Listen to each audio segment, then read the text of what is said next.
Kita masuk segmen yang ketiga sekarang, Pak. Menurut Bapak, sejauh mana fintech dan crowdfunding membantu mempermudah akses modal usaha mikro, Pak? Ya, karena fintech ini kan prinsipnya adalah eh, apa melakukan percepatan dalam proses ya. Jadi dengan sifat digitalisasi tadi ujung-ujungnya tentu membuat transaksi lebih cepat, mudah dan efisien. Jadi sebenarnya kalau bagi pelaku usaha mikro adanya fintech gitu ya, adanya digital lending ini ini sangat dibutuhkan karena akan bisa memotong waktu gitu ya dalam proses mendapatkan modal usaha. Nah, tapi lagi-lagi sebenarnya intinya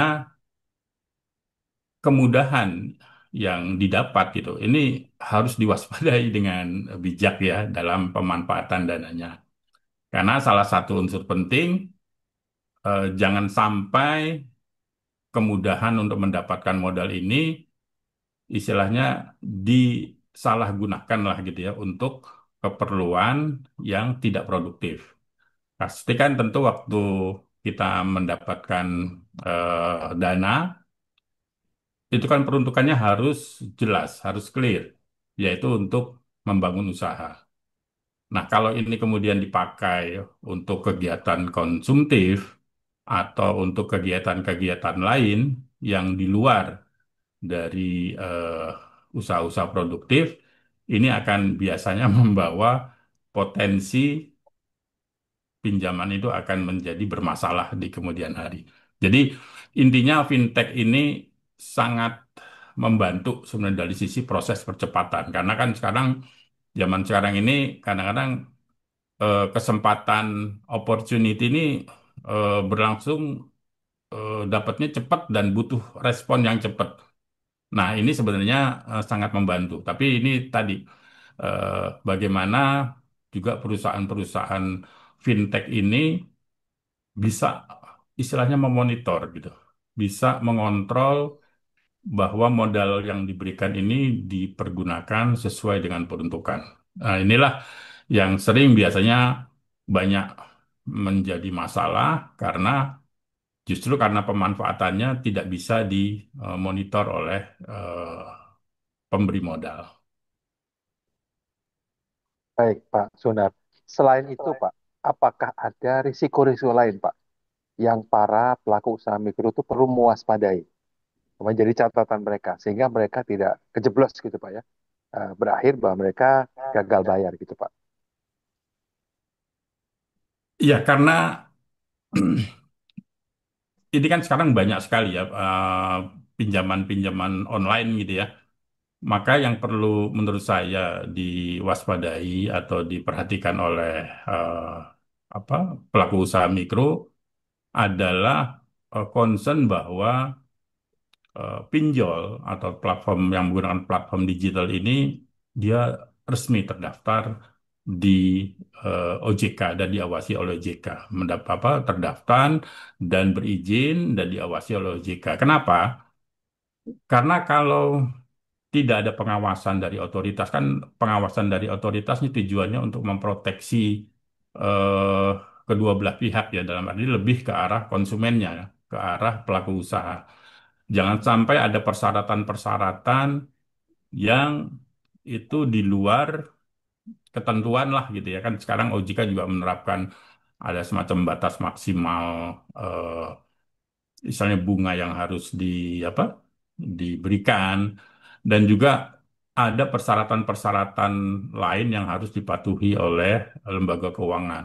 Jadi menurut saya penting bagi kita untuk sebagai pelaku usaha mikro untuk mengecek gitu ya bahwa platform digital atau perusahaan pinjol ini benar-benar terdaftar dan berizin agar tujuan akhirnya adalah memproteksi pelaku usaha mikro juga ya sebagai apa namanya sebagai pihak yang perlu diprotek gitu ya oleh eh, otoritas berwenang gitu. Jadi untuk risiko-risikonya lebih terukur dan diharapkan juga kalau terjadi permasalahan dengan pihak pemberi modal, ini ada pihak otoritas berwenang yang bisa istilahnya menjadi wasit lah gitu ya bagi pelaku usaha mikro. Kira-kira menurut saya begitu ya. Baik, terima kasih Pak Sunar. Ini masih nyambung dengan jawaban Pak Sunar tadi ya. Apa saran Bapak kepada pelaku usaha mikro untuk memilih platform fintech atau crowdfunding yang terpercaya? Apa ini ya Pak? Saran Bapak apa?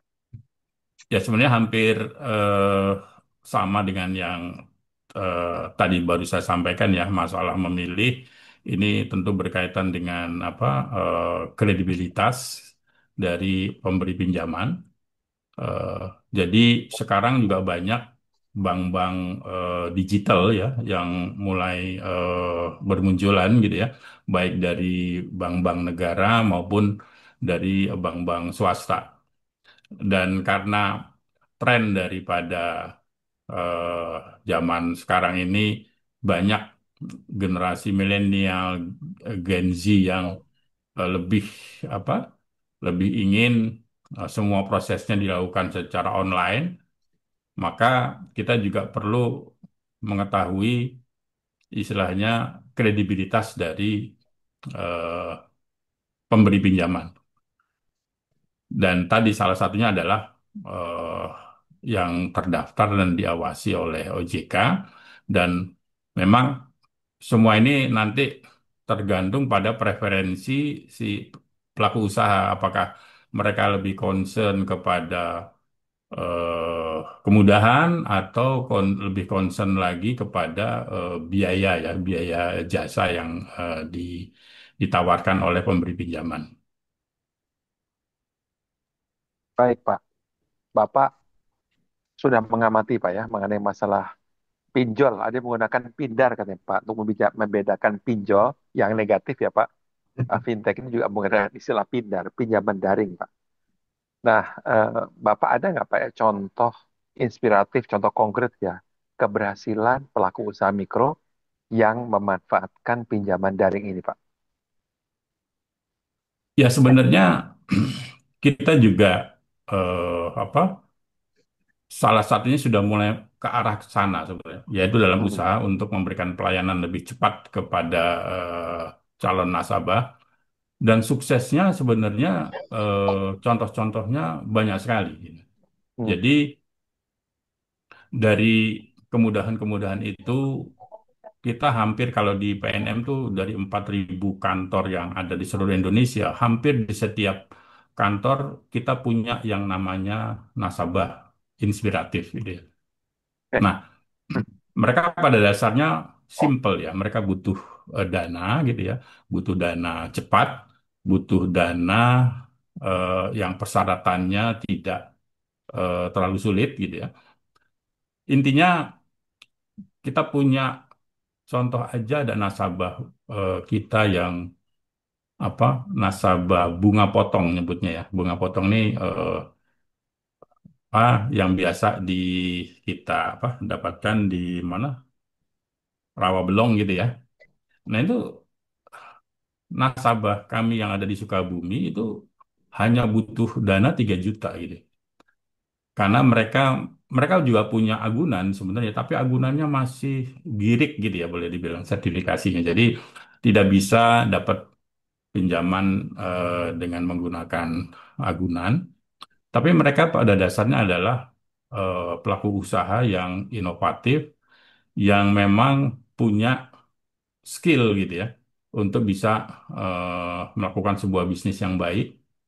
Dan mereka bisa dalam seminggu itu kirim ke Rawabelong itu bisa sekitar 7 juta gitu ya omsetnya. Jadi eh, inti daripada apa pelaku usaha mikro ini sebenarnya tergantung juga dari eh, apa masyarakat ya, bagaimana mereka bisa punya skill ya dalam kemudian menumbuhkan bisnisnya mereka. Jadi semua apa semua pelaku usaha mikro, kalau saya amati banyak tadi tergantung pada skill, ya. Kalau modal ini kan istilahnya sebagai eh, apa oli gitu ya, eh, penggerak gitu ya dalam usaha mereka. Jadi banyak contoh-contoh nasabah inspiratif kami yang muncul dengan hanya modal 3 juta, mereka bisa berkembang gitu ya dan menjadi nasabah inspiratif. Dan biasanya kalau ada nasabah-nasabah seperti itu, kita jadikan contoh gitu ya. Jadi kalau kita ingin membangkitkan semangat pelaku usaha mikro, kita nggak perlu dari perusahaan campaign gitu ya, tapi kita cukup kita bawa pelaku usaha sukses dan mereka bisa bercerita gitu ya. Karena biasanya cerita-cerita dari sesama pelaku usaha ini akan lebih kena gitu ya dalam mempengaruhi semangat mereka untuk bisa berusaha dengan sukses ya.